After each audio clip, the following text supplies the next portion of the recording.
Hi, this is Suna again with a Course of Love reading 35, and I'll begin with the last chapter. We are entering into the new chapter called Withholding. The world cannot fail to disappoint you, for your conception of it is based upon deception.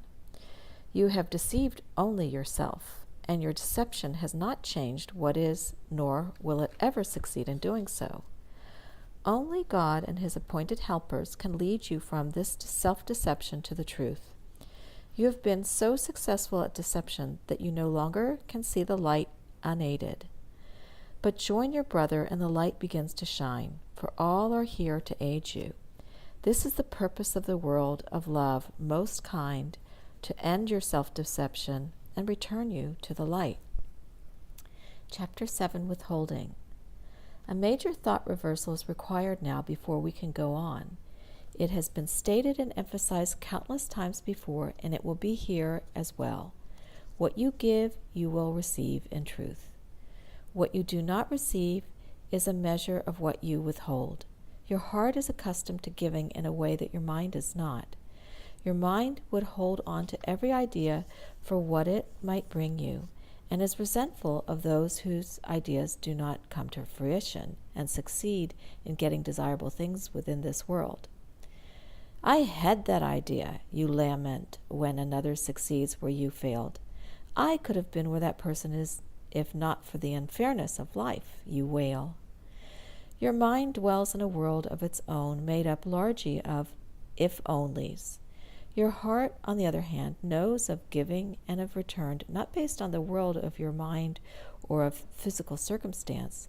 Despite the disappointments most severe, your heart knows that what you give, you receive in truth. And yet, you would withhold a piece of yourself even from love.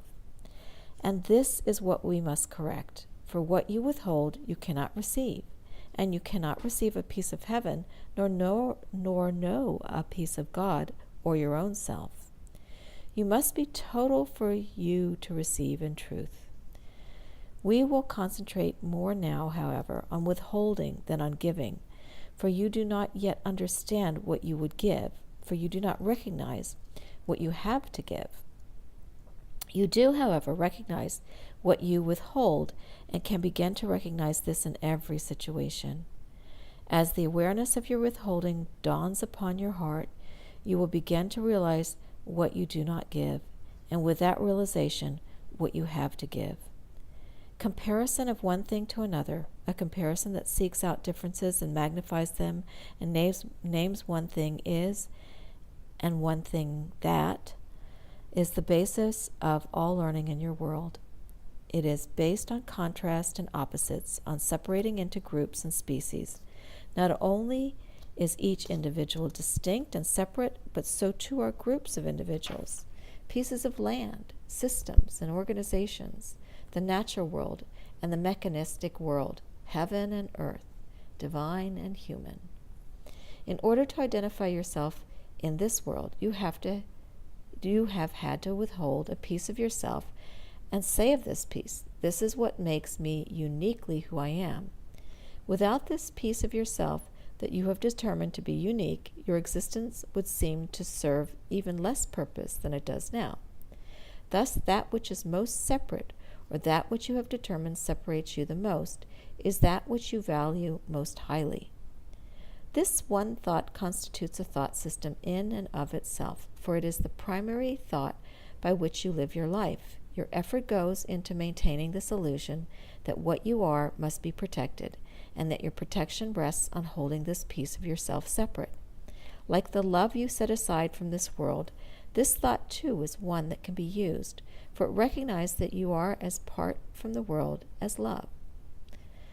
The harsh realities of the world may claim your body and your time, but this one piece of yourself that you have set aside, you allow it not to claim.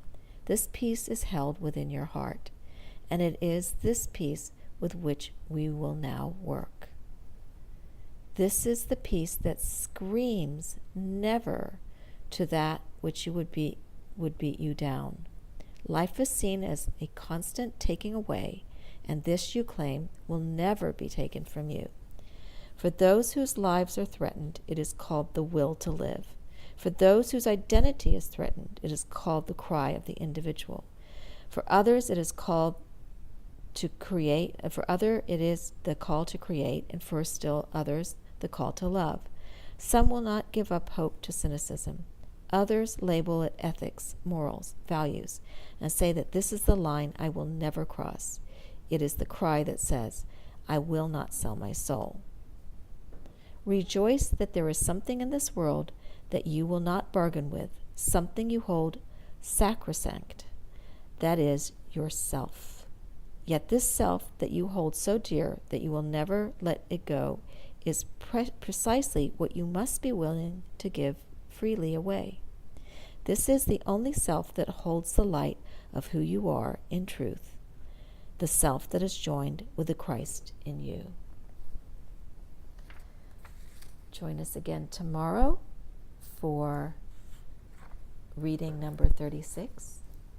Take a few deep breaths, relax,